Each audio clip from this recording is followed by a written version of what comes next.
You have to give your wife her rights. You have to give your children their rights. You have to give your siblings their rights. You have to give yourself your rights. You have to balance all of these things. If you don't balance them, then you will end up doing dhulm, injustice, wrong to at least one of them. Either yourself, you'll be wronging yourself. You end up wronging your children. There are some people that are so obsessed with giving to their parents and giving to their parents and giving to their parents that they even take from the rights of their children. And sometimes there are parents who ask and ask and ask and ask, and they take more than their right.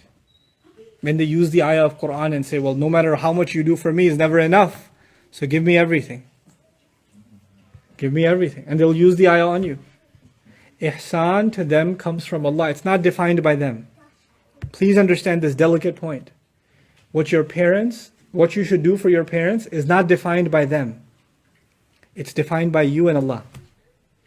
If they're asking you to sacrifice the well-being of the people in your care, if they're asking you, for example, some parents ask the husband to punish the wife, to not talk to her anymore.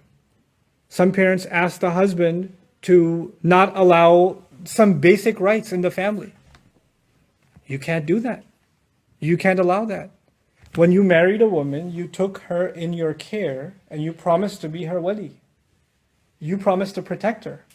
You took the place that her father used to have. Her father would protect her no matter what. And you signed a nikah. أَخَذْنَا مِنْكُمْ مِيثَاقًا غَلِيظًا.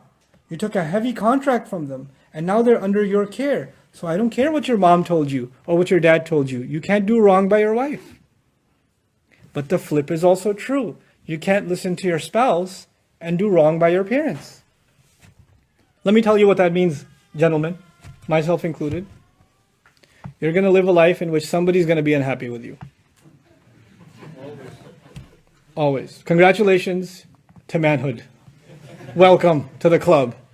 Somebody will be upset with you. Your father will tell you you're not a good enough son. Your mother will say you love your wife more than you love me. Your wife will say you don't really love me, you just love your parents, I'm nothing to you.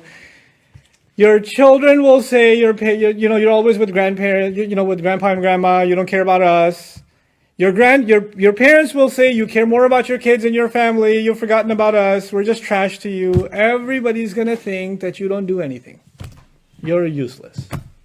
And let me tell you, the only time they might appreciate you is at your janazah.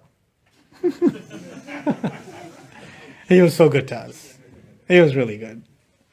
You find parents, when their children are alive, and when they die, he was such a good son.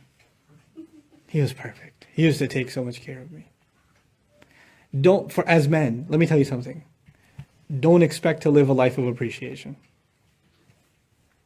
Just don't. Grow a thick skin. But then again, you're not angels. You're human beings. And when you are being pulled in every direction, and everybody is dissatisfied with you, and everybody's unhappy with you, then eventually something inside you will break. Eventually, you can't balance all of this. You just can't.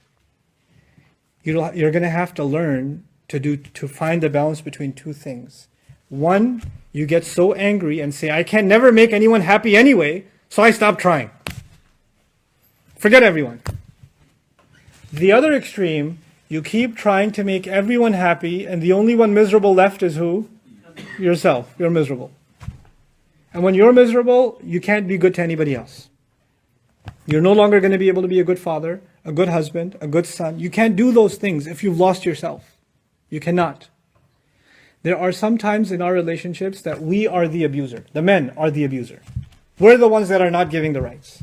And sometimes we are in relationships where the people that need from us, the people that depend on us, become abusive. They become abusive towards us. You have to draw that line of what your rights are. You have to be able to demand your rights. And at the same time, you have to make sure you're not an oppressor.